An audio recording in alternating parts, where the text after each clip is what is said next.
Bonsoir. Si je dis que cette année à Davos, on a le sentiment d'un retour triomphant du libéralisme, des banquiers anglo-saxons, est-ce que vous avez l'impression qu'on est en train de revenir à une époque un peu antérieure, après des années de crise où finalement on disait les banquiers frôlaient un peu les murs? Je ne crois pas. On tire les leçons de la crise et peut-être moins aux États-Unis d'une certaine manière qui sont sortis de la crise, qui croissent et qui sont teintés évidemment d'une culture très libérale.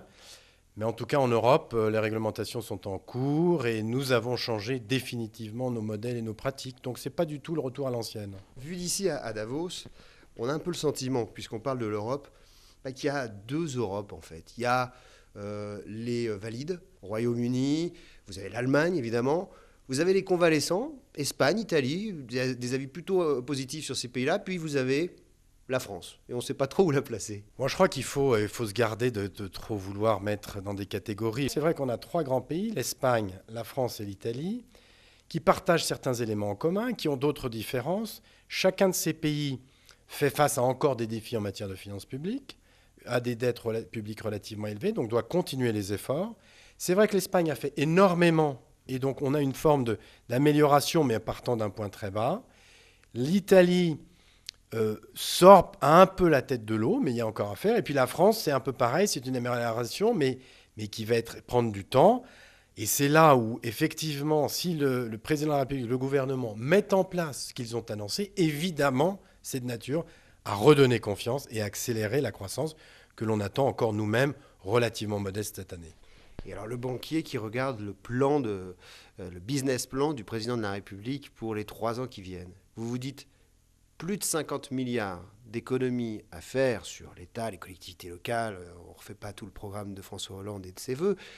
C'est tenable sur un calendrier aussi serré? On peut, pendant les 3 prochaines années, mener une politique efficace de réduction de la dépense publique et c'est absolument indispensable. C'est la priorité absolue pour la France. Derrière, il y a un certain nombre de chantiers qui concernent, on le sait, les collectivités locales, probablement effectivement un certain nombre de dépenses sociales, l'efficacité des administrations en général.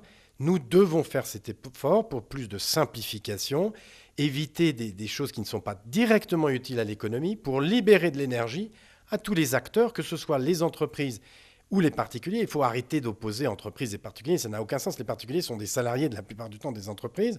Et bien entendu, redonner du tonus, de la confiance et éviter des augmentations d'impôts qui viendraient à nouveau perturber la croissance et gréver à la fois la capacité à investir et le pouvoir d'achat. Donc c'est une priorité. Je crois qu'en 3 ans, on peut faire beaucoup avec de la détermination.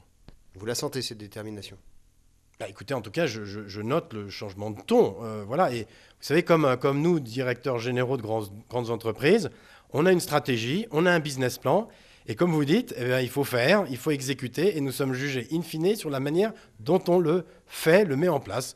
Eh bien, ce sera un peu pareil, je crois, pour ce gouvernement. Dégradation de la note française. Est-ce que ces dégradations ont une vraie signification aujourd'hui, quand on voit que finalement ça n'a pas d'impact, notamment sur le taux d'emprunt? Il faut se méfier, le taux d'emprunt reste effectivement faible, mais il est possible à un moment ou à un autre, quand même, avec des politiques moins accommodantes, le spread puisse augmenter s'il n'y avait pas le sentiment que la France allait dans la bonne direction. Quand même, elles existent, elles envoient des signaux, et l'accumulation de signaux positifs ou négatifs, ça continue à peser dans des marchés internationaux faits d'une multitude d'acteurs qui les prennent aussi en compte pour juger de la qualité de crédit. Donc c'est mieux d'avoir des bonnes notes que d'enregistrer une série de mauvaises notes et d'avoir en permanence une moyenne qui baisse.